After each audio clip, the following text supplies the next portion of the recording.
Hello, and welcome back to Coin Lady channel.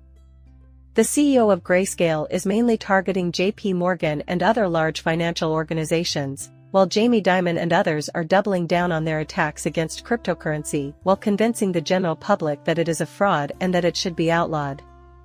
In addition, we have Franklin Templeton and excellent content, as well as a white paper for CBDC that discusses Ripple, to some extent. Finally, for your consideration, here are some predictions for Ripple in the year 2024. 1.4 trillion won has been pumped into the money markets by China, according to reports. Let's go right in. Meanwhile, her guru published an article claiming that the Economic Alliance has been quite active this year, making decisions and implementing policies with huge geopolitical implications.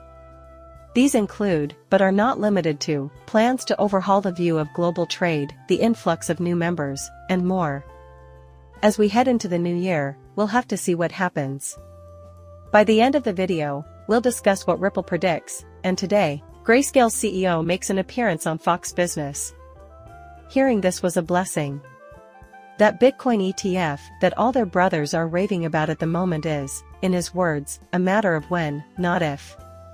So, pay great attention, not to the quote, but to this, and especially to the part when she asked him, "What do you say to people like Jamie Dimon, CEO of JP Morgan, who are responsible for all of the crypto scams?" He was quite firm that, if elected to office, he would outlaw all cryptocurrencies. Cryptocurrencies like Bitcoin, etc., have always had my utmost opposition. You brought up a valid issue about the criminals involved in drug trafficking, anti-money laundering, and tax evasion. Because it doesn't go through, you can send money instantly, and it's relatively anonymous, so that's a use case. All of these mechanisms, as you pointed out, are either heavily regulated by your clients or have been in place for a long time. Your bypass is OFAC. Well, shut it down if I were the government. Your thoughts on the matter? Is that you, Michael? Are you listening? Yes, Maria. I think it's fair for CEOs and other high-ranking professionals to have their own views on emerging technologies like Bitcoin and another cryptocurrency. Additionally, it is worth noting that the very organizations that have public figures like these voicing their opinions on cryptocurrency are actively working to adapt their business strategies and product offerings to meet the demands of contemporary investors. Also included in this category are the provision of services for digital assets such as Bitcoin and crypto. Wow, you hit the nail on the head, and you put it in a really professional and courteous way. Those very institutions have spokespeople who talk badly about cryptocurrency.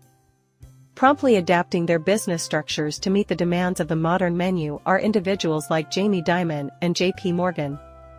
You and I are both current investors, and our services cover Bitcoin and other cryptocurrencies. Stunningly lovely. Good to see him finally taking a stand. The Ripple white paper on CBDC won't take the time to read everything from start to finish. However, the description that follows will reaffirm the belief and the possibilities of the link. Here is a quote that I will remind you of one more. Tokenizing assets and developing more precise mechanisms for turning physical assets into digital tokens held on the blockchain necessitate CBDCs to back the most substantial beneficial effects of this process. And we just had James Wallace emerge victorious this year. If you recall, I had him on for a small clip, but I'm not sure if you do. I omitted him from the program. However, I did use that brief excerpt where he discussed more than simply the central bank's competence regarding CBDCs on the show. Yet, the question remains as to how Ripple intends to seize 15% of the worldwide market. We're talking about a huge portion of the market here, and when you consider the daily volume of transactions, what does that? Why? Because XRP's pricing. Accordingly, Franklin Templeton has its own division dealing with digital assets. Keep in mind that this is a $1.5 trillion asset manager.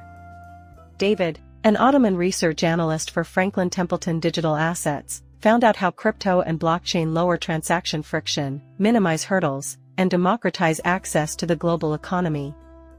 Just wanted to bring it to your attention again how massive of an organization Stellar and both Ripple are. Ripple is up next. In order to move on from its mistakes and setbacks in 2023, a year in which we too encountered difficulties, the industry releases its forecasts and asks the public to take a look.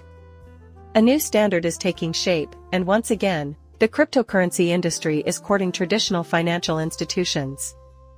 Digital assets, answers to client demand for efficient, transparent, on-demand liquidity, and the correct financial services are being actively pursued by industry titans and worldwide institutions. A number of international financial institutions have become our partners in the recent 12 months. I think we can all agree that when they say smooth, fast, scalable, we mean exactly what they mean. With XRP, everything looks very bullish, and we're sitting pretty flat today. We expect adoption rates to continue to soar in 2024, which is the last part of our experience with tokenization of assets. Banks must be able to do this confidently within the framework of strict compliance and security protocols. The prospect of a settlement excites me, and I'm happy for Exxon because I think we have a lot to look forward to. All these ETFs are on the horizon. In 2024, will you be prepared? I can say with certainty that I am. So that's my current knowledge with you. Give the video a thumbs up, subscribe to our channel. See you soon, bye.